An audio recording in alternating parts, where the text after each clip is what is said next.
A continuación, al expresidente del Consejo Económico y Social, la Pastoral Social de la ciudad de Río Cuarto, don Miguel Besso, para que nos cuente y haga uso de la palabra. También buenos días y bienvenido a este encuentro.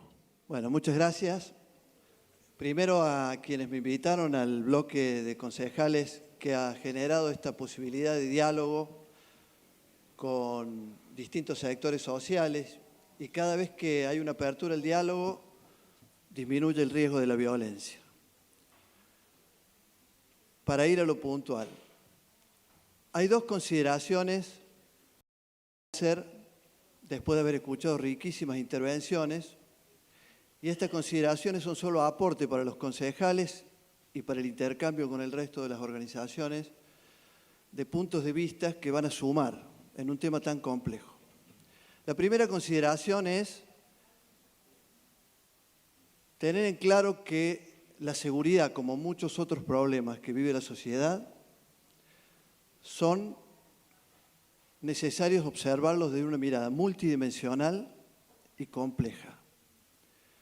Para ser puntual, multidimensional y compleja porque cada uno de nosotros vive inserto en una serie de dimensiones que nos influyen y están relacionadas unas con otras. Es decir, nuestros problemas sociales o educativos nos condicionan, el ambiente nos condiciona, que no es solo el ambiente de los recursos humanos, sino el ambiente, nos condiciona la economía, nos condiciona nuestra cultura, es decir, vivimos insertos en un conjunto de relaciones permanentes que se dan, que algo adelantaban algunos expositores, que nos obligan a encarar el tema de la seguridad cuando pretendemos accederla de manera integral para incorporarla como conocimiento, y esto nos va a dar la posibilidad de no quedarnos en aspectos parciales, recortados, reducidos, que en definitiva terminan sobrevolando de manera superficial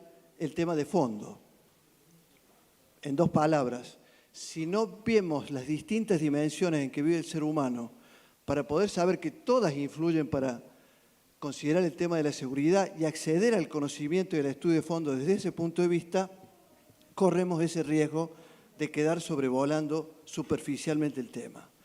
Y el segundo aspecto es, no es lo mismo el análisis de la seguridad antes de la pandemia que después de la pandemia. La pandemia nos cambió el eje. Había un mundo y se transformó en otro. En el transcurso de estos 2 años hemos perdido la posibilidad de tener trabajos estables, se han perdido trabajos, se han perdido vida, se han perdido condiciones de seguridad. Hay mucho mayor condicionamiento para la vida cotidiana de cada ser humano. Si pudiéramos definir en 2 palabras qué pasó después de la pandemia, hay 2 palabras que le identifican: pérdidas e inseguridad. Entonces, esto se muestra claramente por la cantidad de cosas que hemos dejado de tener.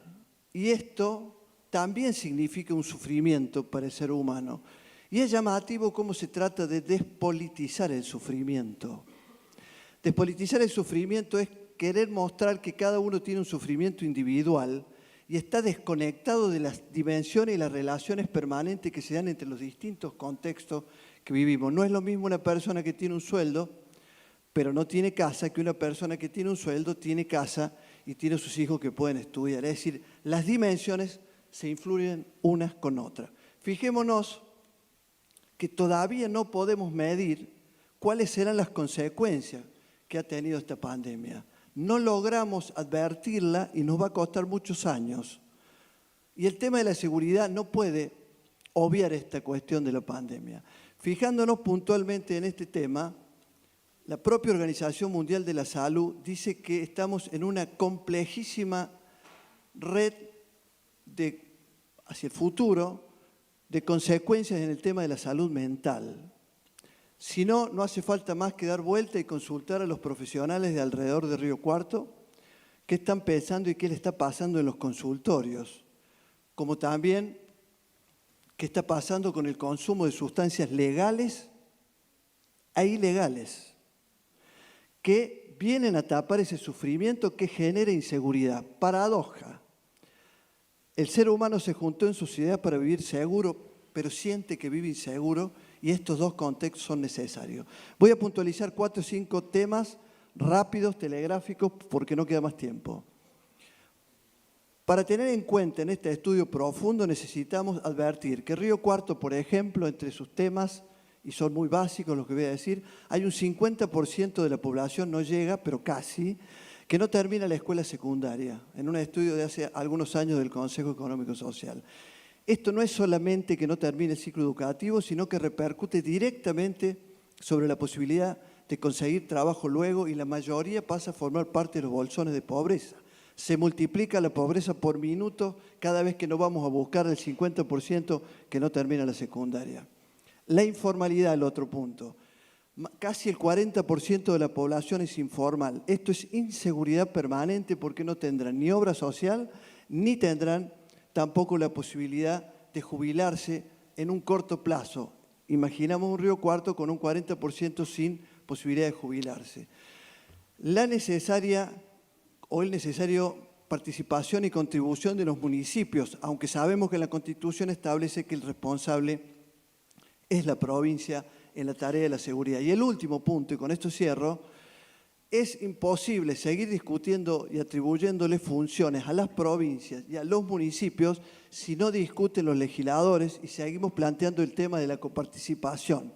Sin una mirada federal, nunca vamos a lograr un desarrollo integral para contribuir con la seguridad. Muchas gracias y esto creo que es un gran aporte, que se abra la mirada con idea de diversidad y desde un bloque como lo han hecho ustedes. Muy amables.